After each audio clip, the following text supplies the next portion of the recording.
Bonjour, nouvelle édition de votre entretien politique sur TV78, aujourd'hui avec le maire de Vélizy-Villacouvelay, Pascal Tecno. Bonjour à vous. Bonjour.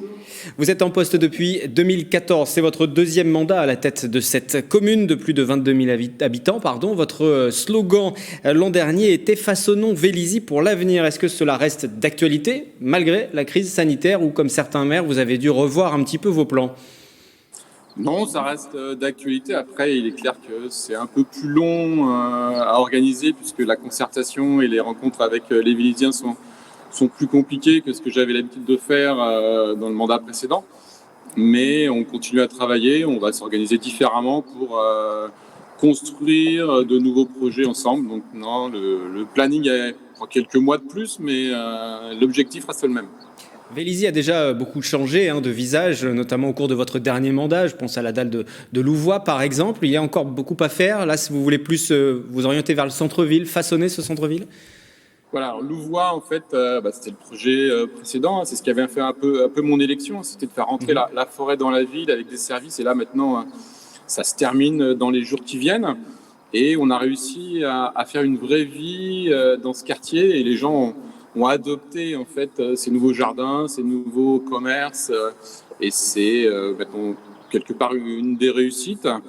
Et maintenant, j'ai un centre-ville qui n'en est pas vraiment un, au Mail, comme vous le dites, et qui est le projet de ce mandat. Et sur la confiance que j'ai obtenue à Louvois, en fait, maintenant, je suis attendu pour transformer le quartier. Et ce qu'on souhaite, c'est apporter le même soin qu'on a apporté à Louvois au Mail pour en faire un vrai cœur de ville.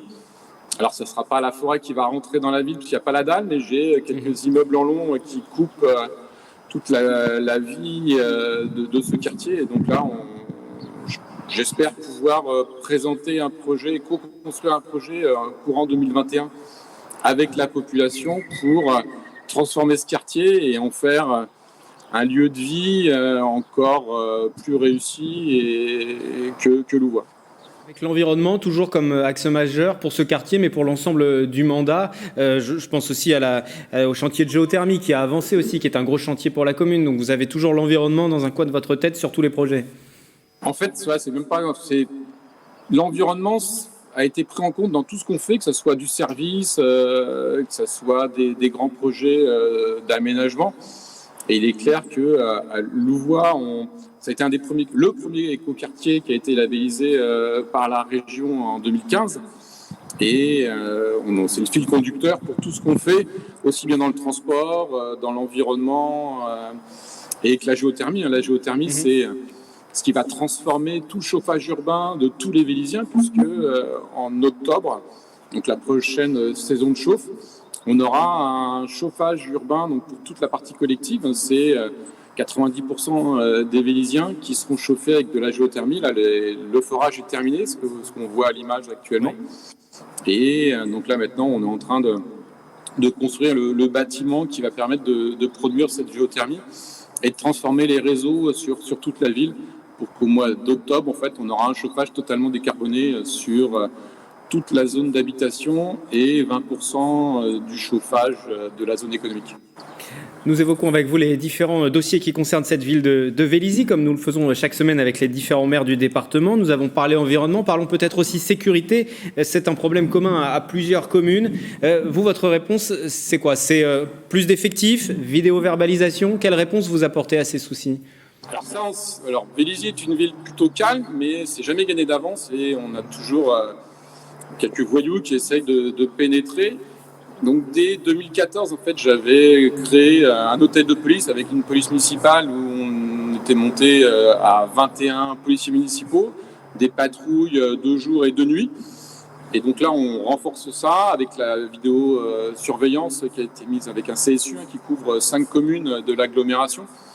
Et donc là, on continue. La vidéo-verbalisation est une donnée supplémentaire, mais plus par rapport aux voyous de la route ou aux voyous aussi qui ne respectent pas l'environnement, puisque ça permet aussi de voir celui qui balance son mégot par la fenêtre à un feu, ses déchets. Et donc voilà, c'est une brique supplémentaire.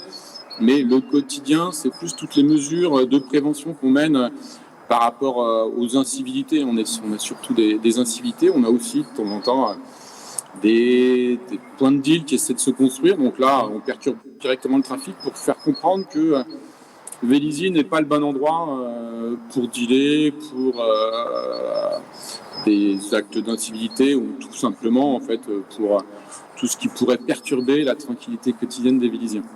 Revenons aussi sur l'actualité du moment, cette actualité nationale, internationale, cette crise sanitaire, économique. Un centre de vaccination vient d'ouvrir sur la ville de Vélizy. Est-ce que vous jugez les moyens dont vous disposez suffisants aujourd'hui ?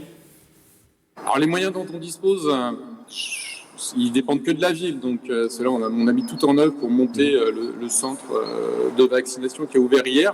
Après, il faut des vaccins, et là, c'est pas forcément la ville, oui. Mais voilà, c'est les doses, en fait. On n'est pas maître des doses.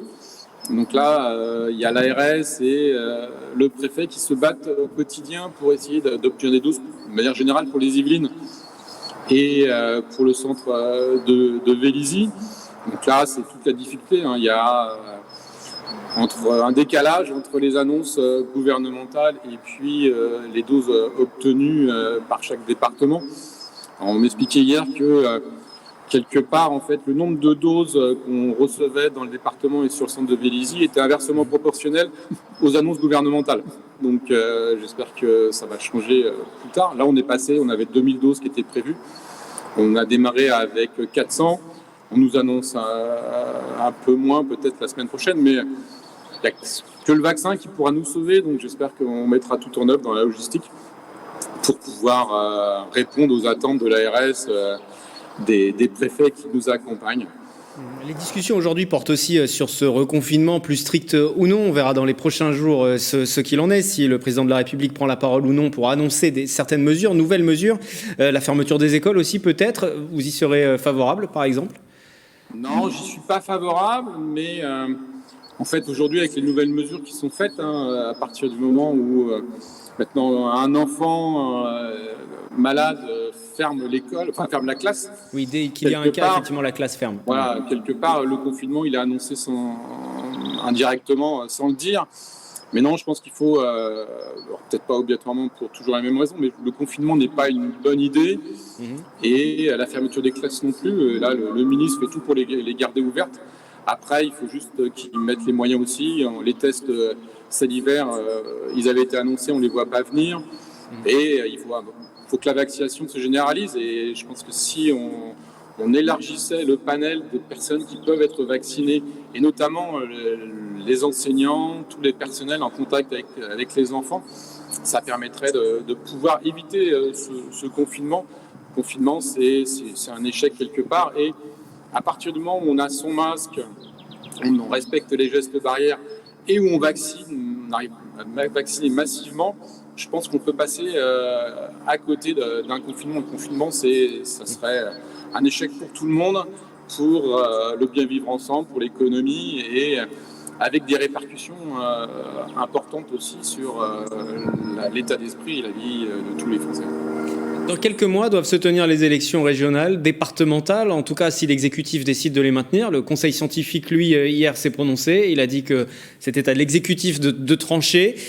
Vous y êtes favorable aussi à ces élections ? Est-ce qu'il faut les reporter ou non, une nouvelle fois ? Non, même si on a l'impression que des fois tout est fait pour avoir une volonté de les reporter. Je pense que les élections municipales ont eu lieu. Il y a d'autres élections qui peuvent s'organiser. Et avec les gestes barrières qui avaient déjà été faits dans l'urgence en 2020, on peut très bien avoir des élections qui se tiennent en toute sécurité au mois de juin avec des masques, des gestes barrières. Il y a la double procuration qui va aussi permettre pour les plus fragiles de ne pas se déplacer, mais dans un bureau de vote, comme elles ne se déplacent pas dans un commerce, et on a un soutien quotidien avec les personnes fragiles. Je pense que là, il faut avancer. Il y a des projets qui avancent. Il y a la démocratie qui doit aussi permettre d'avancer, de s'exprimer. Et le jeu politicien n'a pas lieu d'être dans la programmation des élections. Donc je pense que non, on doit pouvoir les tenir. Et aujourd'hui, on sait les tenir avec en plus le recul qu'on a eu par rapport aux élections de 2020, qui se sont finalement bien passées au niveau sanitaire au moins. Une dernière question, toujours concernant ces élections. Valérie Pécresse, qui est conseillère municipale à vos côtés, elle fait partie de votre majorité. Elle sera bien évidemment, sans doute, candidate à sa réélection pour la présidence de la région Île-de-France. Est-ce que vous allez vous impliquer dans cette campagne? Est-ce que vous serez présent sur la liste des régionales, peut-être? Alors sur la liste, j'en sais rien. Aujourd'hui, je participe bien entendu à toute la vie du conseil général, du conseil régional aux côtés de Valérie Pécresse. Je pense que c'est une bonne présidente. Elle a montré pendant ce mandat à quoi servait le conseil régional. Maintenant, tout le monde sait qu'il participe activement à la vie économique, au transport. Tout le monde connaît le nom de la présidente de la région, ce qui n'était pas obligatoirement le cas avant. Donc là, voilà, en tant qu'élu local, je participerai bien entendu à ce que la région se renforce et que Valérie Pécresse, si elle se représente, puisqu'elle n'a toujours pas encore annoncé, et le temps de sa candidature va sûrement venir. Mais je pense que quand on a une bonne présidente, on fait tout pour qu'elle continue avec une équipe qui travaille et qui est au quotidien aux côtés des maires. Et si elle vous propose de figurer sur la liste pour siéger au conseil régional? Si je peux être utile, je me rendrai utile, mais je pense que je peux être aussi utile à côté. Et aujourd'hui, l'efficacité des vice-présidents avec qui je travaille, aussi bien Alexandra Dublanche ou Jean-Philippe Dubois-Clément, font qu'on peut être efficace aussi à côté. Donc, bien entendu, si je peux y participer, ça sera avec plaisir que je m'investirai, mais ce n'est pas obligatoirement utile pour rendre encore plus dynamique l'équipe qu'elle a aujourd'hui. Merci beaucoup Pascal Thévenot, maire de Vélizy-Villacoublay, d'avoir été avec nous pour ce numéro de l'entretien politique. L'émission revient la semaine prochaine avec un nouvel élu du département des Yvelines.